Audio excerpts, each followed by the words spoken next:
दोस्तों आज का हमारा हिंदी का भाग 5 क्विक रिवीजन हिंदी स्वर। हिंदी स्वरों में आज हम जानेंगे मुख्य आकृति के आधार पर। आइए शुरू करते हैं।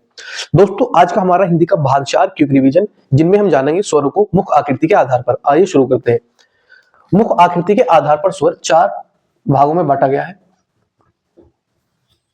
पहला तो है संवृत स्वर, दूसरा अर्धसंवृत स्वर, तीसरा विवृत स्वर और चौथा अर्धविवृत स्वर। संवृत स्वर की बात करें तो दोस्तों संवृत स्वर वे स्वर हैं जिनके उच्चारण में मुख विरत के समान बंद सा रहता है, अर्थात सबसे कम खुलता है।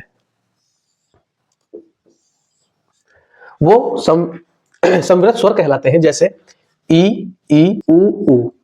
जब हम इन ध्वनियों को उच्चारित करते हैं तो हमारा मुख विरत के समान बंद सा रहता है, बहुत कम खुलता है। ई, ऊ। इस प्रकार मुख हो जाता है लेकिन बहुत कम खुलता है, विरत के समान बंद रहता है। आगे देखें अर्धसंवृत स्वर। अर्धसंवृत जिन स्वरों के उच्चारण में मुंह संवृत स्वरों से थोड़ा अधिक खुलता है, यानी कि इन स्वरों की अपेक्षा अर्धसंवृत में थोड़ा अधिक मुख खुलता है। जैसे उदाहरण देखें ए, औ। हम इनको जब उच्चारित करके देखेंगे ए, औ, इनकी अपेक्षा इनमें मुख थोड़ा अधिक खुलता है, तो ये अर्धसंवृत स्वर कहलाते हैं। तीसरा है विवृत स्वर। विवृत का अर्थ होता है पूरा खुला हुआ। जिन स्वरों के उच्चारण में मुंह पूरा खुला रहता है उनको हम विवृत स्वर कहते हैं। जब हम उदाहरण की बात करें आ का उच्चारण करेंगे आ, तो हमारा मुख पूरा खुल जाता है। इस प्रकार इनको विवृत स्वर कहा जाता है।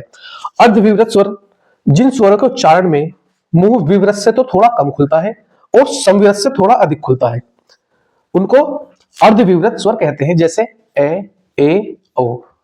यानी कि विवृत इनसे कम खुलेगा, इन वालों से विवृत से, और संवृत से थोड़ा अधिक, यानी कि सबसे पहला जो है इनसे थोड़ा अधिक खुलता है और विवृत से थोड़ा कम खुलता है। इनके बीच की जो कंडीशन होती है उनको अर्धविवृत स्वर कहा जाता है। अर्थात हम कह सकते हैं संवृत और विवृत के बीच की जो स्थिति बनती है उस स्थिति में अर्धविवृत स्वर आते हैं। उदाहरण ए, औ। इस प्रकार आज हमने मुख्य आकृति के आधार पर स्वरों को जाना। मिलते हैं अगली वीडियो में। जय हिंद, जय भारत।